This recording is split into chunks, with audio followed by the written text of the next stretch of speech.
Good night. It is November 14, 2024. One of these days I'm actually going to look at the date beforehand. Um, and it is a Thursday here in Sherbrooke. It is negative 2 degrees Celsius, 28 degrees Fahrenheit, although there is a real feel registered trademark of 1 degree Celsius, 34 degrees Fahrenheit. I'm still congested. It's still allergies, I hope. But I wasn't congested before coming into my dusty room. The sun this morning rose at 6:46 a.m. and it set at 4:18 p.m. That is 9 hours and 32 minutes of sunlight. We are fast approaching the 9.5 hours of daily sunlight mark because we are stumbling headfirst towards the winter solstice. So it's going to keep getting shorter, but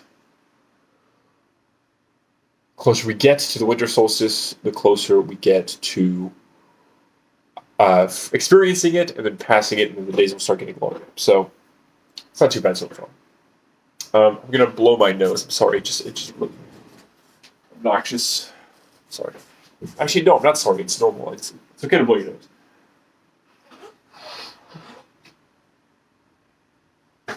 So I did pretty much nothing. Okay. It's 11:06 p.m. So I'm gonna keep this brief. Yesterday was really, really difficult at this moment. I was watching a film called Oddity, which I finally watched, which is good. It was a good movie. Some of it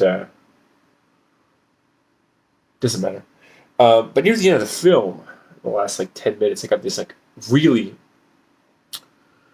overwhelming urge to go out and buy and drink alcohol, which has been happening more and more often. It's happened maybe 3 or 4 times, which has been this really intense desire. But last night was it's an obsession, right? And I was already planning out. So I was meeting with my counselor today at the Drug and Alcohol Recovery Center. So I started planning out how am I going to talk to her about this? How am I going to feel tomorrow? Now, I can't cancel it. That'll be the worst thing to do. Would be to cancel my appointment after I relapse. So just trying to mitigate the relapse before it happened, which is crazy. I am an adult person with free will. Maybe not, but I have the experience of free will. So let's just say that I have free will. And I was already convinced that I was going to do it, and it was 10:30 p.m. So I was anyway. Look, long story short. Then it was maybe if I drink tonight, then I'll feel so bad tomorrow that I won't do it again because I'll feel so ashamed and guilty, which is insane because that's literally never happened when I've relapsed in the past. Yeah, it sucked, and just this intense anxiety. My heart was beating and stuff, and actually I have this application on my phone which tracks how long it has been since I quit drinking, and yesterday was 98 days. Today's 99 days, and I was going through the application, which I guess hasn't necessarily been super helpful. Well, no, it's been helpful, but not in a crisis moment. And then I saw that and I'm I can't even do 100 days without drinking. It's pretty pathetic. So when I did it, I was I gotta go and take a shower, or just do anything else to distract myself. I had to wait for it to pass because here in Sherbrooke, here in Quebec, 11 p.m. is when stores are required to stop selling alcohol. So it's as long as I make it to 11 p.m., I will be able to go to the store and buy alcohol. I could go to a bar, but I'm not going to go to a bar. And so it was really difficult. But today, went to work. And it wasn't very long, very difficult. I saw my boss, which was nice. But then I was going to be late to my appointment with my counselor. And so I got outside to throw away the garbage. And I saw that the garbage container, at least what I thought was the only garbage container, was just totally full with cardboard boxes. This is a recycling bin right next to us. I got a little pissed off and just threw the bags next to the bin. Because there's literally no place. There's piles and piles of cardboard boxes. reaching up towards the sky. And this, like, I'm just like, then I go back and grab some stuff some recycling to put in the recycling bin. And then this person in this SUV just like stops, like rolls up, and then puts her window down and asks me, "Hey, do you work at that venue?" I'm like, "Yeah." He's like, "Well, I'm the owner of the building." Or he doesn't have the building. He said, "I'm the owner." So he must be the owner of the building or buildings. I don't know. At least he was the owner of the garbage container because sorry, I'm scratching my psoriasis, my leg. I said, okay. He's like, well, I saw you just like threw those bags there, and so don't do that because then I have to pick them up, and I pay $1,000 a month for this garbage bin. I'm like, okay, I'm sorry, but I said like, but the garbage bin is full. That's why I threw it there. And he's like, we'll throw it in that one. And I'm like, well, that's a recycling bin. And he's like, it's not a recycling bin. That is a garbage bin. I said, okay. I was just like, essentially, I was trying to explain to him that my confusion was because like there is this bin in the middle that says trash only, and so I assumed that that was the only garbage bin. And there's a bin next to it that doesn't say trash only, but it doesn't say recycling, but it has a logo on it that has a recycling symbol. So I'm assuming that this is the recycling bin. You have a garbage bin and you have a recycling bin, right? And there's also like this like other bin for cooking oil, used cooking oil, because restaurants around. And so I got frustrated after this interaction as I was on my way over to the drug and alcohol recovery center. That was only 5 minutes late for my appointment when I called my counselor beforehand. I thought it was going to be 15 minutes late, but it was only 5 minutes late. So, pro tip. If you're going to be late, this is coming from somebody who's late a lot. Say you're going to be later than you think you're going to be. I thought I was going to be there 10 minutes late, so I said I was going to be there 15 minutes late, and it ended up only being 5 minutes late. And my counselor was happy. She's like, "Oh, you got here earlier than I thought." Way to mitigate. I mean, ideally, don't show up late. If you're going to show up late, say you're going to be there later than you think you actually will. But then still try to get there earlier. Anyway. I felt frustrated because this guy was not listening to me. Ultimately, it doesn't matter if you listen to me because his point was don't throw the bags there and pick up the bags and put them in the garbage. I believe him 100%. He is correct that what I thought was a recycling bin was a garbage bin. Because I was able to finally extract the information from it. It wasn't a super long discussion, but he did have the chance to mention a few times, more than twice, that he was the owner and that he paid $1,000 a month for those bins. I think he paid for the other bins. Anyway, it doesn't matter. Because I was trying to explain to him the confusion that I believe the unclear signage brought. But finally, he was able to explain to me, right? After repeating a few. Sorry, I'm just a little. I also feel like he was like sort of being a little bit condescending. He's like, "Oh, you're just a fucking janitor throwing away garbage, and I'm the owner of the building, and so I pay $1,000 a month, and I have to say it multiple times." The frustration was that I felt like he wasn't listening to me. But essentially, no, it's the logo of the company that he rented from that has a recycling symbol in the logo of the company. So it's a green bin, which, by the way, our municipal recycling bins are green. I know it's like blue in some other places. But here, the municipal recycling bins are green. So, like, and think about it so fucking hard, because it's a goddamn container for detritus. It is a detritus container. So I was like, all right, well, this logically would be I don't know if I'm trying to justify this to strangers on the internet. I was wrong. But I think my confusion was understandable. Ultimately, it doesn't matter because now I know. But there is another thing that I'm confused about, and I wish I would have asked him more about it, but I guess there's really no point trying to argue with this guy. Because ultimately he was correct. Is that... So, yeah, but like, if the other bin, which seems to be from another company, if I'm not mistaken, is not his, because he's like, oh yeah, that bin is for the restaurant next door. But it's like, but then why would he say? He told me that if I throw the garbage bags next to the bin, then he has to pick them up. But if they're not next to his bin, why would he have to pick them up and not the dude from the restaurant? Not that I'd be justified in not putting it in there. Anyway, it was just a dumb conversation that I found frustrating. I just wanted to vent about that for a moment. Because, yeah, like, I don't like the way he was talking to me. And I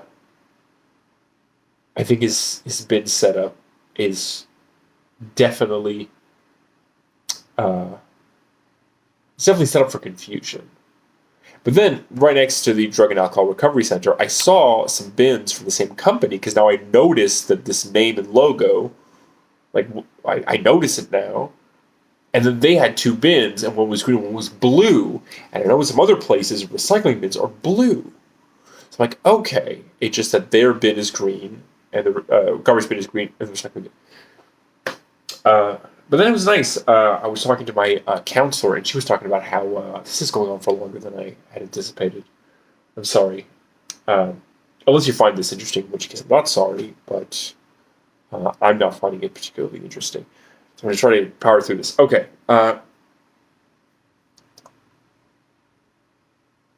Actually, it doesn't really matter. She was able to help me out with some resources. She's like, you sound pretty depressed. I'm like, yeah, I'm pretty depressed. I feel like everything's meaningless. Everything's really difficult. So anyway, she was like, the only thing I'm trying to work on is like not avoiding feelings. That's what I did with alcohol. But like, she had a pretty good point of like, well, if my other methods of avoidance, which we listed them out, are not working as well as alcohol until I can find other methods that work better. Well, especially since like things are feeling meaningless. So like, if I'm not going to engage in behaviors that like bring me closer to things that I find meaningful, because I'm feeling things are meaningless, then I need to find an escape that is more effective than what I've been doing so far, at least temporarily. You understand what I'm saying? I don't know. I feel like it sounds like bad advice, but within the context, because we do acceptance and commitment therapy, the Matrix and everything. It's pretty cool. Check out the book, The Happiness Trap. It's a pretty good book about ways to apply this.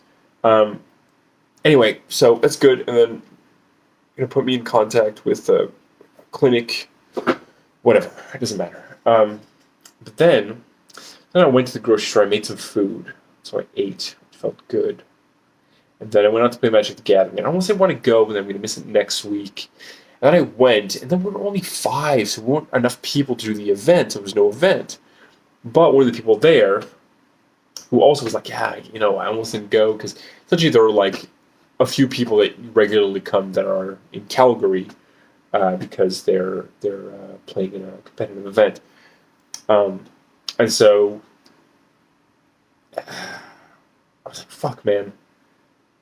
And then I changed back to my old decks. I'm like, I'm just going to work on this. I'm learning this old deck and getting better at it. But then, yeah, it's weren't enough. But I ended up playing. So this guy that I like playing against, he's really nice. He's really funny. And he's like, hey, do you want to play? So I played. And then after we played a game, he just totally kicked my ass. He was playing Dimir Frogtide, which is a Murktide with Psychic Frog. And yeah, he totally creamed me. But then I was like, hey, do you want to learn how to play Netrunner? He said, sure. So we played Netrunner. Then he beat me at Netrunner. I was the Corbin. He was the runner. It was really fun. And yeah, he's just a really nice guy. And he's just super fun to play against. A really laid-back guy. He just doesn't take it too seriously. And yeah, at the end, he was like running against HQ, so my hand, just trying to get. There's this point where like I didn't really care at that point. The store was closing soon, so I was like, look, just run on my hand. You have like a 60% chance of scoring the agenda that needed to win the game. And so 5 cards in the hand, 3 were agendas. 2 or not. And then he runs against my hand, and then he gets the card that's not a magenta. Like, fuck, okay. And then I'm like, dude, run it again. You got a 60% chance. And he does it again. And he gets the other card. Anyway. And it just took like several other turns. Like, then I'm like, oh, fuck, well, I'll try to start scoring agendas. Because I did not play aggressively enough. I just didn't have good enough ice to put on the remote servers because I just didn't check first. And I made some bad ice placement decisions. But also I did... Check out Android Netrunner, it's a fun game. Today I'm thinking about the song A Hit by Smog. The song, I love this song. It's from a compilation called Accumulation None. This is back in like the lo-fi Smog days before he became this like sexy folk dude.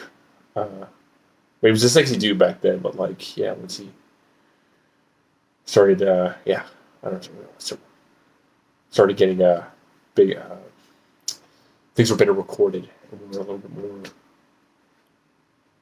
pleasant to listen to.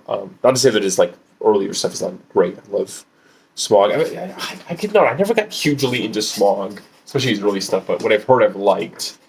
But Referring Too Much to Love, which is like I think the first like chill Smog album. It's so good though. I think it's like the last Smog album, and then he changed his name to his name, Bill Callahan. But then there was Sometimes I Wish We Were an Eagle, which is really good. But yeah, Bill Callahan, aka Smog, check him out. He's great.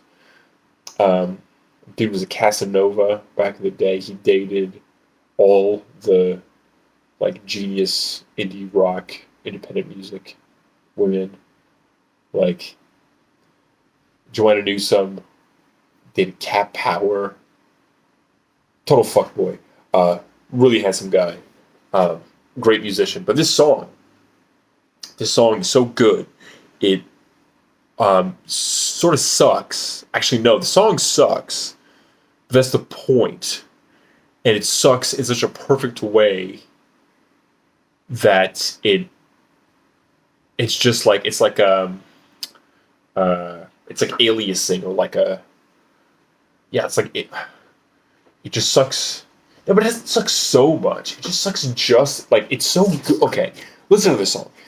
It's good, but it's like the most unoriginal like rock song. The recording sounds awful. The playing is so sloppy. The guitar sound is out of this world shitty. It's so bad. Just like chugging like metal zones. It's so bad. And the lyrics are, it's not going to be a hit, so why even bother with it? And then it's like, and then like at the last like verse part is, I'll never be a Bowie, I'll never be an Eno, I'll only be a Gary Newman. But like Gary Newman's great. It's so good. It's like, it's perfect. I love this song so much. And like, yeah, it's catchy, but it's very standard. It's like, it's nothing original. But it's so good. Anyway, later tonight. It's been like almost 20 minutes. I need to shut up. Okay. It's going to get colder. God. Damn. Oh, it's tomorrow morning, though. -3 degrees Celsius, 27 degrees Fahrenheit. That's it. Yeah, tomorrow morning. Oh, but tomorrow... I won't spoil that. Okay, it's been almost 20 minutes. Anyway, listen to the song. It's funny, but it's so good. But it's so bad, but it's so good. Check out Smog. And I'm going to make myself some popcorn. I'm going to eat it. I'm going to go to bed. Yeah. All right, everyone. Have a great night.